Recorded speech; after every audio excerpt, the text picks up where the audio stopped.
সুপ্রিয় শিক্ষার্থীরা, সকলকে স্বাগত জানাচ্ছি সরকারি এডওয়ার্ড কলেজ পাবনা কর্তৃক আয়োজিত স্নাতক সম্মান চতুর্থ বর্ষ অনলাইন ক্লাসে। আজকে আমাদের ক্লাসটি theory of relativity and cosmology কোর্সের ওপরে, যার কোর্স কোড হচ্ছে 242715। এছাড়াও আমাদের আজকের লেকচারটি ডিগ্রি পাস কোর্স এবং অনার্সের দ্বিতীয় বর্ষ নন মেজর কোর্সের জন্য কাজে লাগবে। অতএব যাদের জন্য এটি প্রযোজ্য সকল শিক্ষার্থীদের দৃষ্টি আকর্ষণ করে আজকের এই ক্লাসটি শুরু করছি। তোমরা আগের দিনের ক্লাসে অর্থাৎ গত অনলাইন ক্লাসে আমরা যা শিখে এসেছিলাম সেটি প্রথমে একটু দেখে নেব। গত অনলাইন ক্লাসে আমরা প্রথমেই শিখেছিলাম গ্যালিলিও রূপান্তরের সীমাবদ্ধতা, বিশেষ আপেক্ষিক তত্ত্বের স্বীকার্যসমূহ। আমরা জেনেছিলাম লরেঞ্জ রূপান্তরের ধারণা। এরপরে লরেঞ্জ রূপান্তরের পদার্থবিজ্ঞানটি কি সেটি আমরা শিখেছি গত ক্লাসে। লরেঞ্জ রূপান্তর সমীকরণটি গঠন করে দেখা হয়েছে। এরপরে বিপরীত লরেঞ্জ রূপান্তর নামে একটি সম্পর্ক আছে, গাণিতিক সম্পর্ক, সেটি সম্পর্কে আমরা শিখেছি। এবং সবশেষে লরেঞ্জ গুণক নামে একটি রাশির সাথে আমরা পরিচিত হয়েছি। এই ছিল আমাদের গত দিনের অনলাইন ক্লাসের পাঠ পুনরালোচনা। আজকে আমাদের নতুন ক্লাসে আমরা শুরু করতে যাচ্ছি। আজকে প্রথমে আমরা যেটি জানবো সেটি হচ্ছে, আমরা এর আগের দিন লরেঞ্জ রূপান্তর সম্পর্কে জেনেছি, লরেঞ্জ রূপান্তর সমীকরণটি প্রতিপাদন করেছি, লরেঞ্জ গুণক জেনেছি। আজকে আমরা এই জানার পরের অংশটুকু শিখবো, অর্থাৎ আমরা লরেঞ্জ রূপান্তরের বৈশিষ্ট্য জানবো।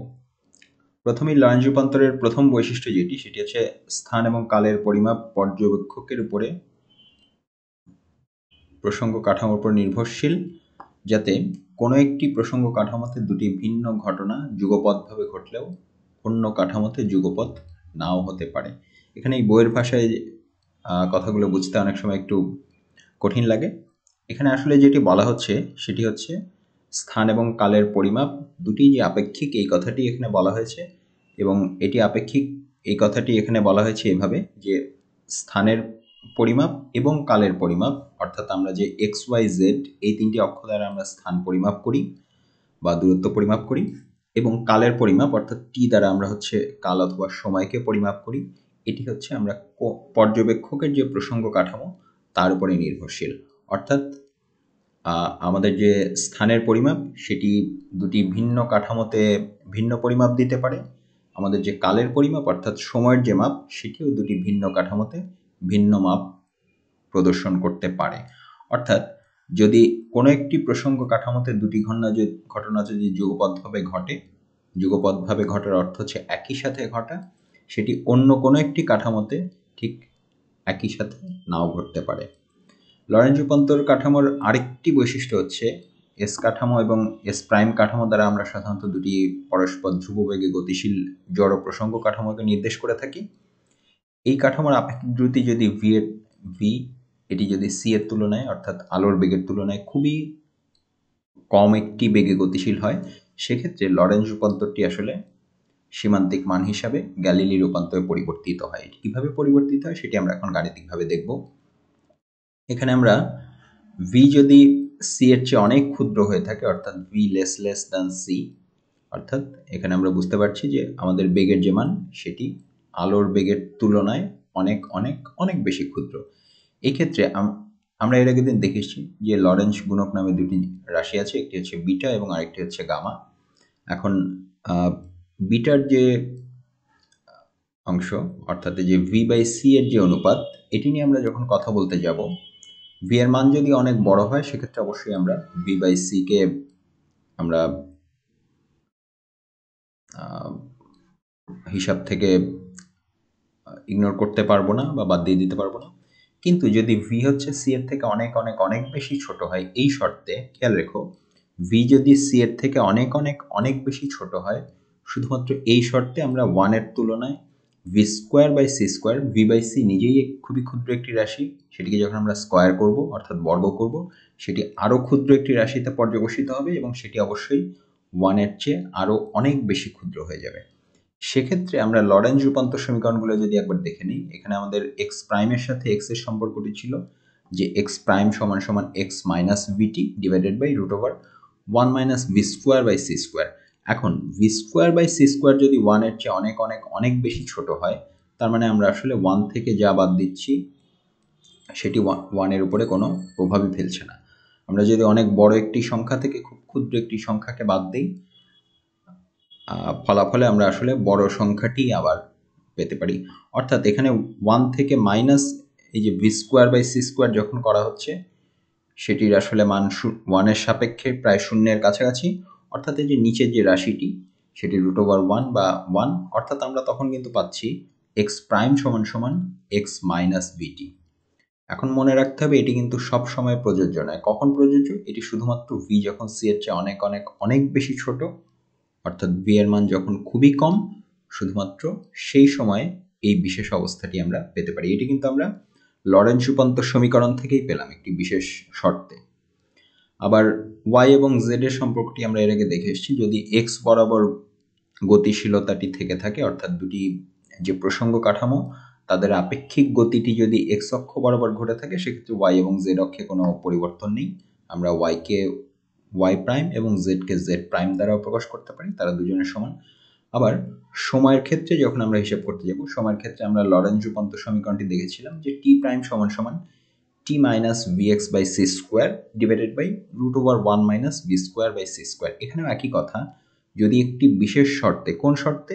যদি ভি সি এর চেয়ে অনেক অনেক অনেক বেশি ছোট হয়, অর্থাৎ ভি বাই সি এর মানটি শূন্যের কাছাকাছি হয়, সেক্ষেত্রে এই যে এখানে একবার ভি বাই সি রয়েছে, অর্থাৎ এই অংশটির মান 0, আবার এখানে আরেকবার V square by C square রয়েছে, এই অংশটির মানও 0। সেক্ষেত্রে আমরা এই এদের যে সীমান্তিক মান সেটি যদি শূন্যে পৌঁছে দিই, সেক্ষেত্রে আমরা পাবো টি বাই √1 বা আসলে যেটি টি, অর্থাৎ আমরা পাচ্ছি যে টি প্রাইম সমান সমান টি। আমরা কিন্তু শুরু করেছিলাম লরেঞ্জ রূপান্তর সমীকরণ দিয়ে, সেখানে একটি বিশেষ শর্ত, অর্থাৎ ভি যেখানে সি এর চেয়ে অনেক বেশি ছোট, এই শর্ত বসিয়ে আমরা পেলাম টি প্রাইম সমান সমান টি। অর্থাৎ আমরা আসলে যেটি পেলাম, আমরা গ্যালিলীয় রূপান্তরেই উপনীত হলাম। কোথা থেকে? লরেঞ্জ রূপান্তর থেকেই, কিন্তু সব সময় নয়, একটি বিশেষ শর্তের অধীনে। অর্থাৎ আমরা সাধারণভাবে বলতে পারি যে গ্যালিলীয় রূপান্তর আসলে লরেঞ্জ রূপান্তরেরই একটি বিশেষ ক্ষেত্র, অর্থাৎ সেই বিশেষ ক্ষেত্রটি হচ্ছে খুব ক্ষুদ্র বেগের জন্য প্রযোজ্য। এখন সেক্ষেত্রে আমাদের সুবিধা হচ্ছে যে বস্তুর দ্রুতিটি আলোক দ্রুতির সাথে তুলনীয় হোক বা না হোক, সকল ক্ষেত্রেই কিন্তু লরেঞ্জ রূপান্তরটি প্রয়োগ করা যাচ্ছে। অর্থাৎ যদি বেগ অনেক বেশি হয় সেক্ষেত্রেও লরেঞ্জ রূপান্তর প্রযোজ্য, বেগ যদি অনেক কম হয় সেক্ষেত্রেও লরেঞ্জ রূপান্তর প্রযোজ্য। গ্যালিলীয় রূপান্তরের ক্ষেত্রে কিন্তু এটি সত্য নয়। গ্যালিলীয় রূপান্তর শুধুমাত্র কম বেগের ক্ষেত্রে কার্যকর, বেশি বেগের ক্ষেত্রে কিন্তু এটি সঠিক ফলাফল দেয় না। তাহলে প্রিয় শিক্ষার্থীরা, এবার আমরা গ্যালিলীয় এবং লরেঞ্জ রূপান্তরের যে পার্থক্য আছে সেই পার্থক্যগুলি শিখব। গ্যালিলীয় রূপান্তর এবং লরেঞ্জ রূপান্তরের যে পার্থক্য, প্রথম পার্থক্য, অর্থাৎ এটি আসলে গ্যালিলীয় রূপান্তরের বৈশিষ্ট্যও বলা চলে, যেখানে সময়ের আপেক্ষিকতা বিবেচনা করা হয় না, ফলে টি এবং টি প্রাইম সমান হয়, এবং এখানে গামা ধ্রুবকটি অন্তর্ভুক্ত হয় না। গামা কি সেটা তোমরা এর আগের ক্লাসে শিখে এসছো, এটি হচ্ছে লরেঞ্জ গুণক, হচ্ছে √1 minus V square by C square. আবার লরেঞ্জ রূপান্তরের ক্ষেত্রে পার্থক্যটি হচ্ছে এখানে সময়ের আপেক্ষিকতা বিবেচনা করা হয়, অর্থাৎ টি এবং টি প্রাইম, যেখানে টি এবং টি প্রাইম হচ্ছে দুটি আলাদা জড় প্রসঙ্গ কাঠামোয় পরিমাপকৃত সময়ের পার্থক্য, সেটি লরেঞ্জ রূপান্তর অনুসারে সময় সমান নয়। অর্থাৎ এখানে হচ্ছে এদের মধ্যে একটি সমানুপাতিক ধ্রুবক গামা অন্তর্ভুক্ত থাকে। এরপরে দ্বিতীয় পার্থক্যটি যেখানে, সেটি হচ্ছে এক্স এর সম্পর্কের ক্ষেত্রে, অর্থাৎ গ্যালিলীয় রূপান্তর অনুসারে আমরা জানি যে এক্স প্রাইম মানে হচ্ছে এক্স মাইনাস বিটি সরাসরি, আর লরেঞ্জ রূপান্তরের ক্ষেত্রে আমরা পাই যে এক্স প্রাইম মানে হচ্ছে gamma times X minus VT. Gamma অর্থ তোমরা জানো যে গামা মানে হচ্ছে 1/√ওভার V square by C square. অর্থাৎ এখানে যে এক্স অথবা অবস্থান বা স্থানের যে পরিমাপ, সেটি আসলে গামার উপরে, অর্থাৎ ভি এর উপরে বা আপেক্ষিক বেগের উপরে নির্ভরশীল। এরপরে এটি খুব গুরুত্বপূর্ণ একটি পার্থক্য যে গ্যালিলীয় রূপান্তর দ্বারা কোনোভাবেই মাইকেলসন মর্লি পরীক্ষণের যে ফলাফল, অর্থাৎ তোমরা জানো প্রথম লেকচারে আমরা শিখে এসেছি যে মাইকেলসন মর্লি পরীক্ষণের একটি ঋণাত্মক ফলাফল রয়েছে, এই ফলাফলটি গ্যালিলীয় রূপান্তর দ্বারা ব্যাখ্যা করা সম্ভব নয়। আর লরেঞ্জ রূপান্তরের কৃতিত্ব এখানেই যে লরেঞ্জ রূপান্তর মাইকেলসন মর্লি পরীক্ষণের যে ফলাফল সেটিকে ব্যাখ্যা করতে সক্ষম। এরপরে এর আরও কিছু পার্থক্য রয়েছে।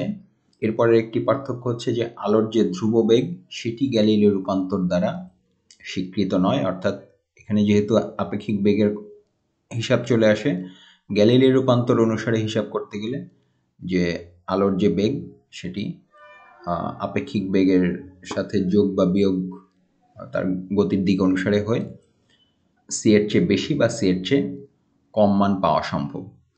আর লরেন্জ রূপান্তর প্রথমে আলোর ধ্রুববেগ স্বীকার করেই আসলে এই গাণিতিক কাঠামোটি শুরু হয়েছে, অর্থাৎ লরেন্জ রূপান্তর হচ্ছে আলোর বেগ যে একটি ধ্রুব রাশি সেটি স্বীকার করে নেয়।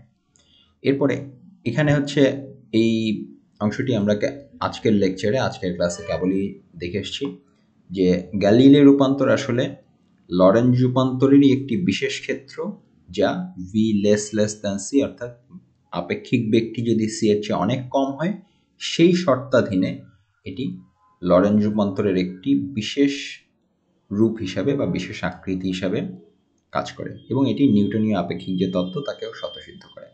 আর লরেন্জ রূপান্তরের সুবিধা হচ্ছে বা বৈশিষ্ট্য হচ্ছে যে লরেন্জ রূপান্তর এমন একটি রূপান্তর যা আপেক্ষিকতার যে বিশেষ তত্ত্ব তার যে স্বীকার্য তাকেও স্বতঃসিদ্ধ করে এবং শর্ত সাপেক্ষে এটি থেকে আবার গ্যালিলীয় রূপান্তরটিকেও আমরা পেতে পারি। তাহলে প্রিয় শিক্ষার্থীরা, তোমরা গ্যালিলীয় এবং লরেন্জ রূপান্তরের যে পার্থক্য সেটি শিখলে।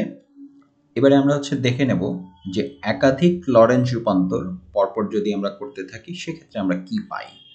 অর্থাৎ আমরা এখানে প্রথমে 3টি প্রসঙ্গ কাঠামোর জন্য, আমরা এর আগে লরেন্জ রূপান্তরটি দেখে এসেছি 2টি প্রসঙ্গ কাঠামোর জন্য। আজকের এই ক্লাসে আমরা দেখব যে 3টি প্রসঙ্গ কাঠামো যারা পরস্পর কোনো একটি ধ্রুববেগে গতিশীল তাদের জন্য লরেন্জ রূপান্তরটি কি দাঁড়ায়। তাহলে এখানে আমরা প্রথমে কাঠামোগুলোকে চিহ্নিত করে নিচ্ছি। প্রথম কাঠামোটি হচ্ছে XYZ কাঠামো, এর মূল বিন্দু হচ্ছে ও বিন্দুতে অবস্থিত এবং একে আমরা এস দ্বারা চিহ্নিত করছি। এর সাপেক্ষে v1 বেগে, এই যে ধনাত্মক জেড অক্ষ বরাবর v1 বেগে আরেকটি দ্বিতীয় কাঠামো রয়েছে। এই কাঠামোটি হচ্ছে এক্স প্রাইম, ওয়াই প্রাইম এবং জেড প্রাইম দ্বারা চিহ্নিত একটি কাঠামো এবং এই কাঠামোটি মূল বিন্দু হচ্ছে ও প্রাইম বিন্দুতে অবস্থিত এবং একে আমরা বলছি এস প্রাইম কাঠামো। একইভাবে এস প্রাইমের সাপেক্ষে আবার v2 বেগে আরেকটি কাঠামো গতিশীল আছে, একে আমরা বলছি X double prime, Y double prime, Z double prime কাঠামো এবং এর মূল বিন্দুটি আছে ও ডাবল প্রাইম বিন্দুতে এবং এই কাঠামোটিকে আমরা ডাকছি এস ডাবল প্রাইম নামে। তাহলে প্রিয় শিক্ষার্থীরা, এখানে আমরা 3টি পরস্পর ধ্রুব বেগে গতিশীল 3টি কাঠামো নিয়ে কথা বলছি, অর্থাৎ এখানে আমরা 3টি প্রসঙ্গ কাঠামো এস, এস প্রাইম এবং এস ডাবল প্রাইমকে বিবেচনা করছি। এবং এখানে তোমরা আবার একটু মনে করিয়ে দিই যে এস প্রাইম ব্যবস্থাটি হচ্ছে এস এর সাপেক্ষে, অর্থাৎ এই কাঠামোর সাপেক্ষে এই কাঠামোটি v1 বেগে এই দিকে অর্থাৎ ধনাত্মক জেড অক্ষের দিকে গতিশীল, আবার এই কাঠামোর সাপেক্ষে এই কাঠামোটি v2 বেগে, v2 আপেক্ষিক বেগে এই ধনাত্মক জেড প্রাইম অক্ষের দিকে গতিশীল। তাহলে এখন যদি আমরা লরেন্জ রূপান্তর সমীকরণ, যেটি আমরা গত লেকচারে শিখে এসেছি, সেটি যদি প্রয়োগ করতে যাই, আমরা যদি প্রথমে যে আমরা ধাপে ধাপে এই কাজটি করব। প্রথমে আমরা প্রথম দুটি অর্থাৎ আমরা এস কাঠামো এবং এস প্রাইম কাঠামো নিয়ে যদি কথা বলি যারা পরস্পর v1 আপেক্ষিক বেগে গতিশীল, সেক্ষেত্রে এস প্রাইম এবং এস এর যে রূপান্তর সমীকরণ সেটি হবে যেহেতু এক্স এর দিকে এবং ওয়াই এর দিকে কোনো গতি নেই, সে কারণে এক্স প্রাইম মানে হচ্ছে এক্স, ওয়াই প্রাইম মানে হচ্ছে ওয়াই, এরা সমান। জেড প্রাইম মানে হচ্ছে Z minus v1t divided by root over 1 minus v1 square divided by C square. এটি এই যে এই অক্ষে অর্থাৎ এস প্রাইম কাঠামোর জেড এর সাথে এস কাঠামোর জেড এর যে সম্পর্ক সেটি। একইভাবে আমরা যদি লরেন্জ রূপান্তর সমীকরণ ব্যবহার করে এই দুই কাঠামোর টি এর মধ্যে সম্পর্ক নির্ণয় করি, সেই সম্পর্কটি আমরা পাবো যে টি প্রাইম সমান সমান T minus v1z divided by C square divided by root over 1 minus v1 square by C square. ঠিক আছে, এই যে 4টি সমীকরণ, এদেরকে আমরা আপাতত মনে রাখার জন্য 2.29 দ্বারা চিহ্নিত করলাম। এখন আমাদের কিন্তু আরও একটি কাঠামো আলোচনায় রয়ে গিয়েছে, অর্থাৎ আমরা এবার পরবর্তী কাঠামো অর্থাৎ এস প্রাইমের সাথে এস ডাবল প্রাইম কাঠামোর যে সম্পর্ক সেটি নির্ণয় করার চেষ্টা করব একইভাবে। অর্থাৎ এস প্রাইম এবং এস এর যে রূপান্তর সমীকরণ সেটির চেহারা হবে এমন, একইভাবে যেহেতু আমাদের এক্স এবং ওয়াইয়ের দিকে কোনো গতি নেই, সে কারণে এক্স ডাবল প্রাইম সমান সমান এক্স প্রাইম এবং ওয়াই ডাবল প্রাইম সমান সমান ওয়াই প্রাইম। আর জেড এর যে সম্পর্কটি, জেড ডাবল প্রাইম সমান সমান আমরা বলতে পারি Z prime minus V two T prime divided by root over 1 minus V two square divided by C square. একইভাবে টি ডাবল প্রাইম সমান সমান T prime minus V two Z prime divided by C square whole divided by root over 1 minus V two square by C square. এটি হচ্ছে আমাদের পরিচিত Lorenz রূপান্তর সমীকরণ। এর আগে আমরা হচ্ছে এস এবং এস প্রাইমের জন্য যা করেছি, এবার আমরা একই কাজ এস প্রাইম এবং এস ডাবল প্রাইমের জন্য করলাম।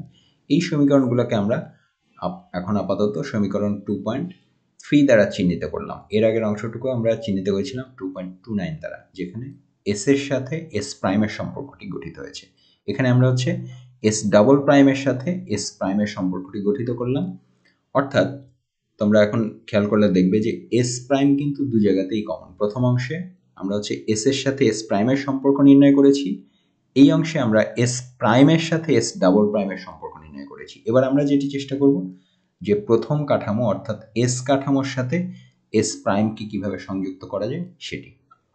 তাহলে আমরা যে সমীকরণ 2.29 থেকে যদি 2.30 সমীকরণে মান বসাই, সেক্ষেত্রে আমরা প্রথমে পেয়েছিলাম যে এক্স প্রাইম সমান এক্স এবং পরের অংশে পেয়েছিলাম যে এক্স ডাবল প্রাইম সমান সমান x prime.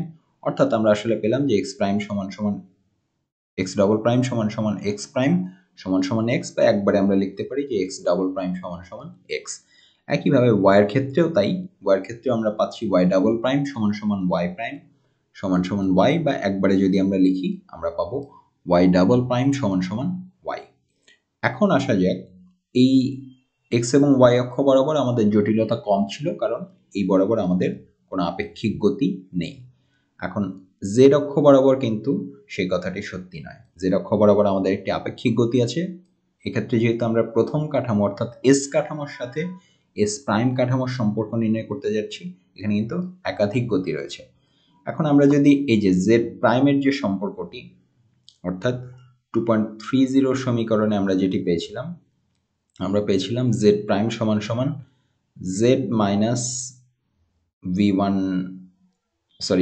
Z double prime সমান সমান Z prime minus V two T prime divided by root over 1 minus V two square by C square. এর মধ্যে আবার আমরা এই যেখানে আমরা জেড প্রাইমের মধ্যে আমরা জেড এর মান বসিয়েছি এবং এখানে টি প্রাইমের বদলে আমরা আবার টি এর মান বসিয়েছি। এই যে এটি হচ্ছে আমাদের সমীকরণ 2.29 থেকে প্রাপ্ত জেড প্রাইমের মান, এটি হচ্ছে সমীকরণ 2.29 থেকে প্রাপ্ত টি প্রাইমের মান। অর্থাৎ আমরা আসলে এই যে একদম প্রাইমবিহীন প্রথম অক্ষর ব্যবস্থা অর্থাৎ এস কাঠামোর যে রাশি সেগুলো দ্বারা জেড প্রাইম অর্থাৎ এস ডাবল প্রাইম কাঠামোর যে রাশি তাকে প্রকাশ করলাম।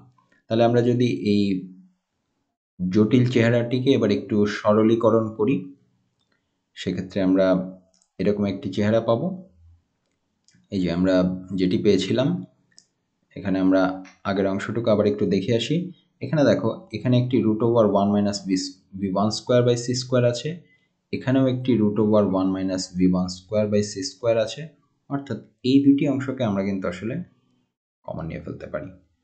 আবার এখানে একটি Z minus V one T আছে, এখানে যদি ভি টু আমরা এর সাথে গুণ করে দেই, তাহলে এখানে হচ্ছে এখানে একটি ভি টু টি পাবো এবং এখান থেকে মাইনাসে মাইনাসে প্লাসে একটা plus V one V two Z by C square এই রাশিটি পাবো। তাহলে এই যে আমরা এবার যদি এই অংশের মধ্যে আবার জেড যুক্ত অংশ, আমরা এখানে যেহেতু দুটি অংশ পাচ্ছিলাম, আমরা আবার একটু দেখে আসি। এখানে এই যে এখানে একবার জেড ছিল, এখানে আরেকবার জেড ছিল, আবার এই যে এর সাথে একটি টি ছিল, এই অংশের সাথে আরেকটি টি ছিল। এখানে আমাদের জেড এবং টি এই দুটি রাশি একসাথে মিলিয়ে মিশে অবস্থান করছে। এখানে আমরা যেটি করেছি, আমরা জেড যুক্ত অংশটিকে আলাদা করেছি এবং টি যুক্ত অংশটিকে আমরা আলাদা করেছি। তাহলে জেড যুক্ত অংশটিকে আলাদা করলে আমরা এখানে পাচ্ছি প্রথম অংশ থেকে 1 কমন পাচ্ছি, দ্বিতীয় অংশ থেকে আমরা পাচ্ছি v1 v2 by C square. একইভাবে আমরা যখন টিকে আলাদা করে নিচ্ছি, প্রথম অংশ থেকে আমরা পেয়েছিলাম v1 আর দ্বিতীয় অংশ থেকে আমরা পেয়েছি v2।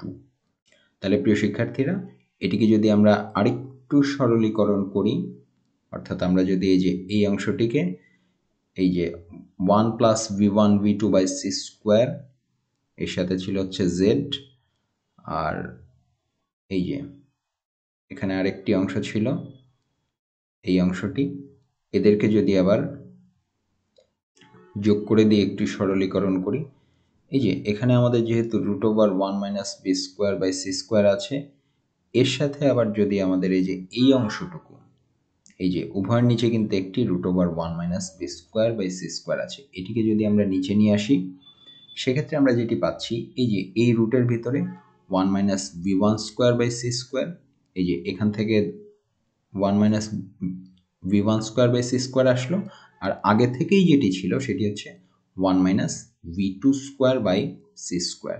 তাহলে এখানে আমরা v1 এবং v2 দুটি অংশই পাচ্ছি। আর এখানের যে অংশটুকু, অর্থাৎ এই প্রথম যে অংশটুকু, এই জেড এর অংশ এবং টি এর যে অংশ, এই যে এখানে আমরা পাচ্ছি হচ্ছে টি এর সাথে v1 প্লাস v2, জেড এর সাথে পাচ্ছি 1 plus v1 v2 by C square. একে যদি আমরা একটু গুছিয়ে লিখি, সেক্ষেত্রে আমরা পাবো হচ্ছে এই চেহারাটি। এখানে তোমাদের প্রশ্ন আসতে পারে যে এটিকে আমরা আরও জটিল করে কেন লিখলাম। আরও জটিল করে আমরা লিখলাম এই কারণে যে আমরা এখন দেখো এই অংশে এবং এই অংশে দুই অংশেই আমরা এখন একটি সাধারণ চেহারা পেয়েছি। সেই চেহারাটি হচ্ছে 1 plus v1 v2 by C square. এই অংশটুকু এটি আসলে বিশেষ আপেক্ষিক তত্ত্বের ক্ষেত্রে বা লরেন্জ রূপান্তরের ক্ষেত্রে বেগ সংযোজনের যে সূত্র, সেটি আমরা পরবর্তীতে আরও বিস্তারিত দেখব। শুধু আমরা এখন এটুক জেনে রাখব যে আমরা যখন আপেক্ষিক গতির ক্ষেত্রে বেগ সংযোজন আমরা সরাসরি করতে পারি না, সেটি একটি বিশেষ পদ্ধতিতে করা হয়, বিশেষ গাণিতিক পদ্ধতিতে করা হয়, যার চেহারাটি এরকম। তাহলে প্রিয় শিক্ষার্থীরা, এরপরে আমরা যদি এই আকৃতিতে যদি এবার পুরোটুকু লিখে ফেলি, এখানে তোমরা দেখবে যে এই যে এখানে যে অংশটুকু ছিল, একে আসলে আমরা এবার নিচে নিয়ে আসার চেষ্টা করছি। তাহলে আমাদের ভেতরে যে অংশটুকু ছিল, অর্থাৎ 1 plus v1 v2 by C square, আর এখানে ছিল হচ্ছে minus v1 plus v2 square by C square, এই অংশটুকু আসলে আমাদের এখানে দুটি অংশ ছিল, একটি a প্লাস বি আর একটি a মাইনাস বি এই আকৃতিতে। একে আমরা যখন একটু ষষ্ঠ শ্রেণীর বীজগণিত দিয়ে একটু পরিবর্তন করে লিখব, পরিবর্তন করব যখন, তখন তার চেহারাটি হবে এরকম।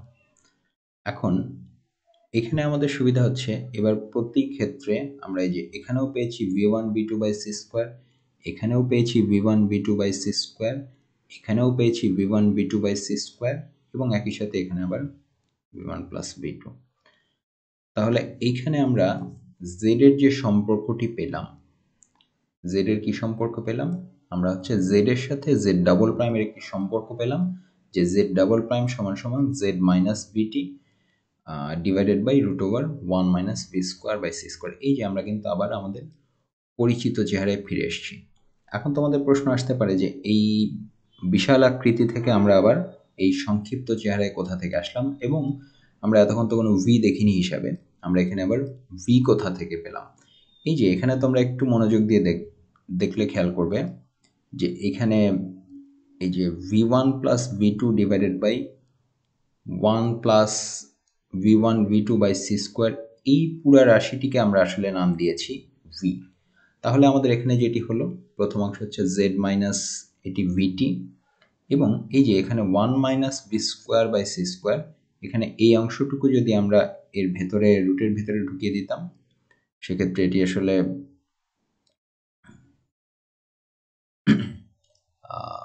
সব পুরো রাশিটি মিলে এই যে ভি স্কোয়ারের বদলে এখানে আসলে এই পুরো রাশিটি থাকতো। যে v1 plus v2 divided by 1 plus v1 v2 by C square, এই জিনিসটির স্কোয়ার। এই যে এখানে এই v1 প্লাস v2 অংশটি আসছে এখান থেকে এবং বাকি অংশটি আসছে এখান থেকে। তাহলে সব মিলিয়ে আমরা যেটি পেলাম, এখানে আমরা যদি আবার দেখে নেই, এই যে এখানে পরিষ্কার করে এটি দেখতে পাচ্ছ যে এখানে v বলতে আমরা বোঝাচ্ছি v1 plus v2 divided by 1 plus v1 v2 by C square. এখানে এই হিসাবটি আসলে এটি আমরা পরবর্তী লেকচারে, আজকে দেখতে গেলে অনেক বড় হয়ে যাবে, পরবর্তী ক্লাসে আমরা দেখব যে এই যে অংশটি এটি আসলে আপেক্ষিক তত্ত্বের ক্ষেত্রে বা একাধিক জড় প্রসঙ্গ কাঠামোর ক্ষেত্রে লরেঞ্জ রূপান্তর মেনে, অর্থাৎ আলোর বেগকে ধ্রুব রেখে আমরা যদি একাধিক বেগের সংযোজন করতে যাই, এটি হচ্ছে আপেক্ষিক বেগ সংযোজন সূত্র।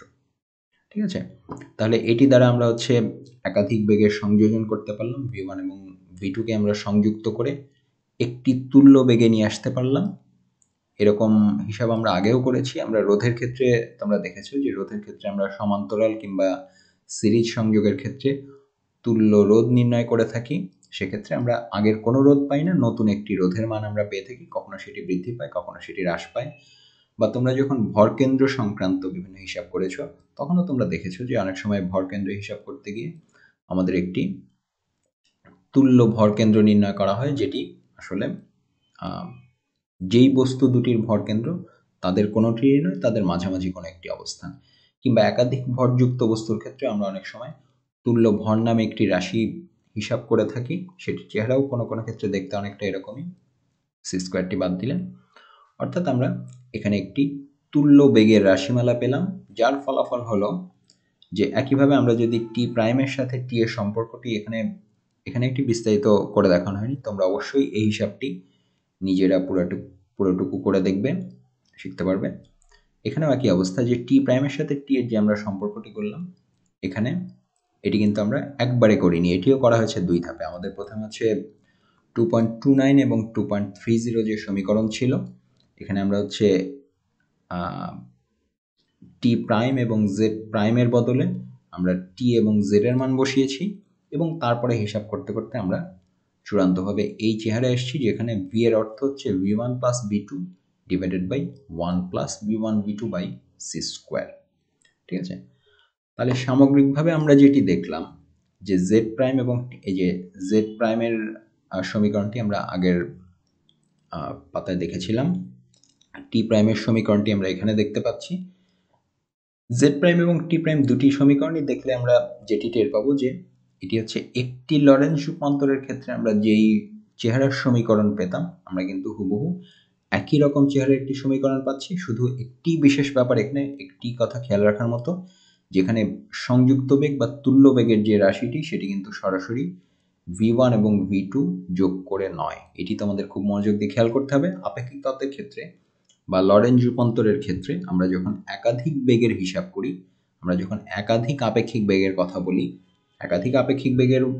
একাধিক ধ্রুব বেগের যে আপেক্ষিক বেগ সেটি অবশ্যই একটি ধ্রুব রাশি, কিন্তু সেটিকে কিন্তু আমরা সরাসরি v1 প্লাস v2 বা v1 মাইনাস v2 এভাবে সরাসরি বীজগাণিতিক যোগ বিয়োগ করে পেতে পারি না। সেটিকে আমরা পেতে হয় হচ্ছে এইভাবে আমাদের তুল্য বেগের যে সম্পর্ক আছে সেই সম্পর্ক অনুসারে।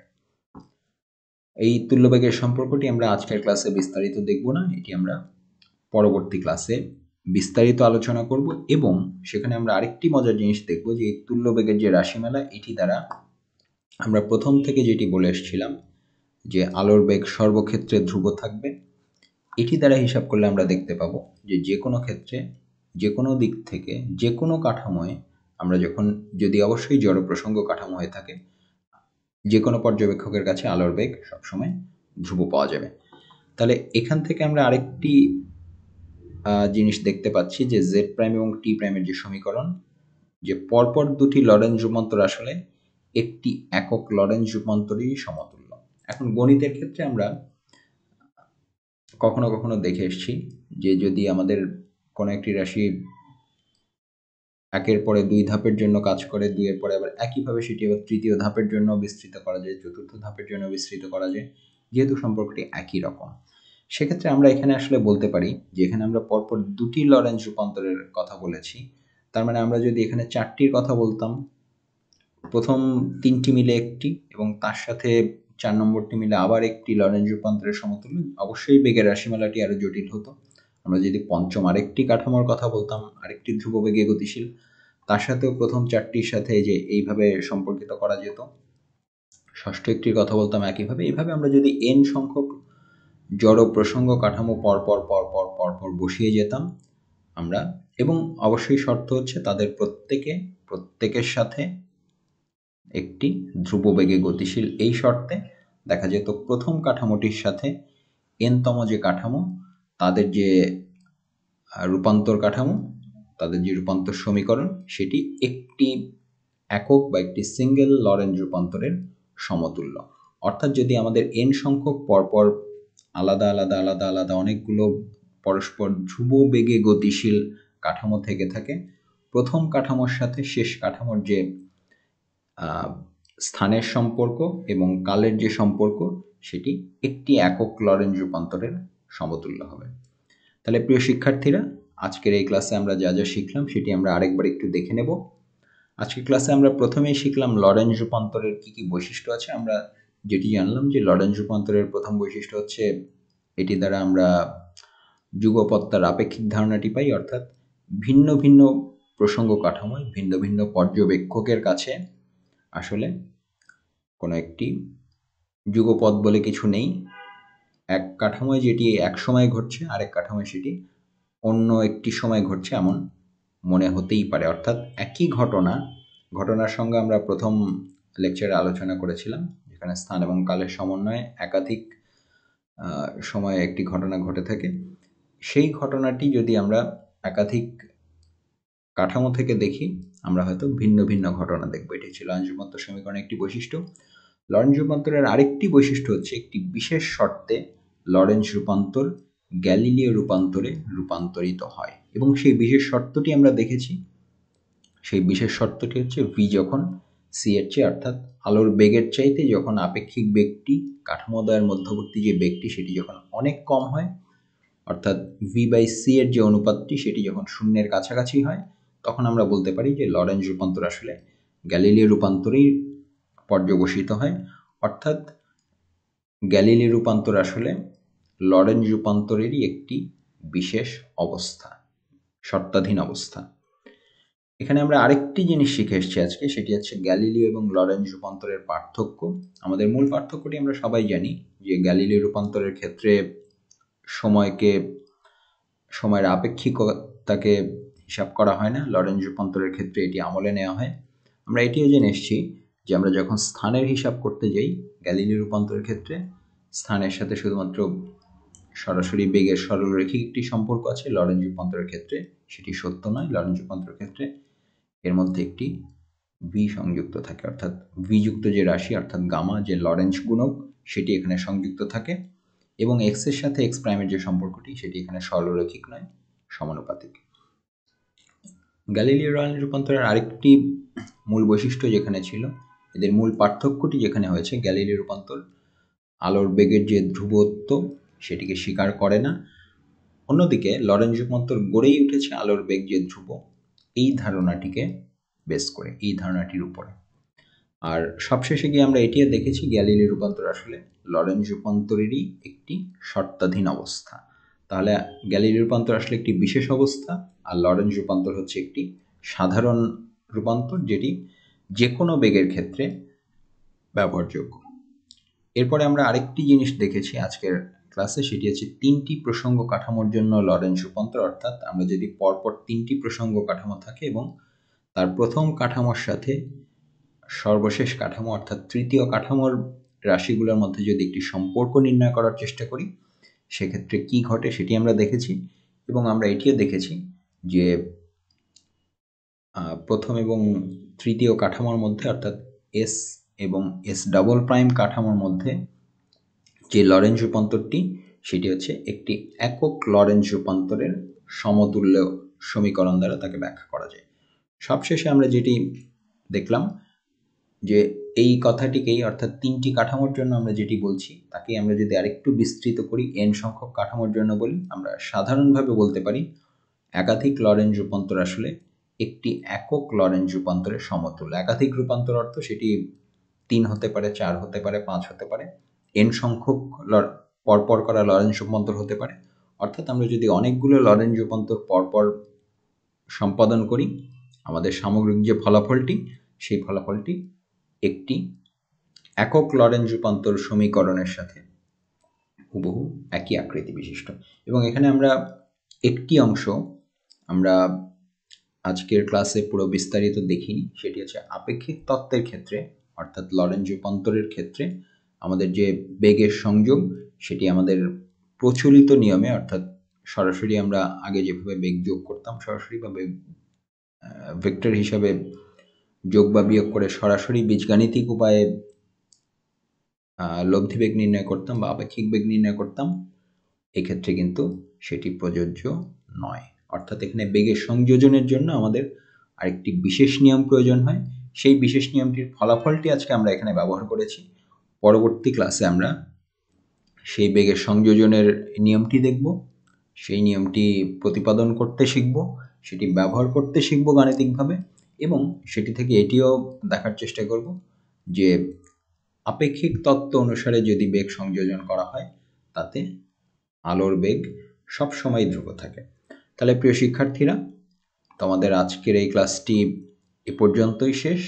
আশা করি এতদিন সবাই সুস্থ ছিলে, নিরাপদে ছিলে, এবং এটিও আশা করছি যে তোমাদের পরিবারের যে সদস্য যারা আছেন, বিশেষ করে তোমাদের পরিবারের মুরব্বী সদস্য যারা আছেন, তাদের প্রতি তোমরা অবশ্যই একটু বিশেষভাবে খেয়াল রাখবে, বিশেষ যত্ন নেবে, এবং তাদের সবাইকে নিয়ে নিরাপদে সুস্থ থাকবে। তাহলে প্রিয় শিক্ষার্থীরা, আমাদের আজকের এই ক্লাসটি এই পর্যন্তই।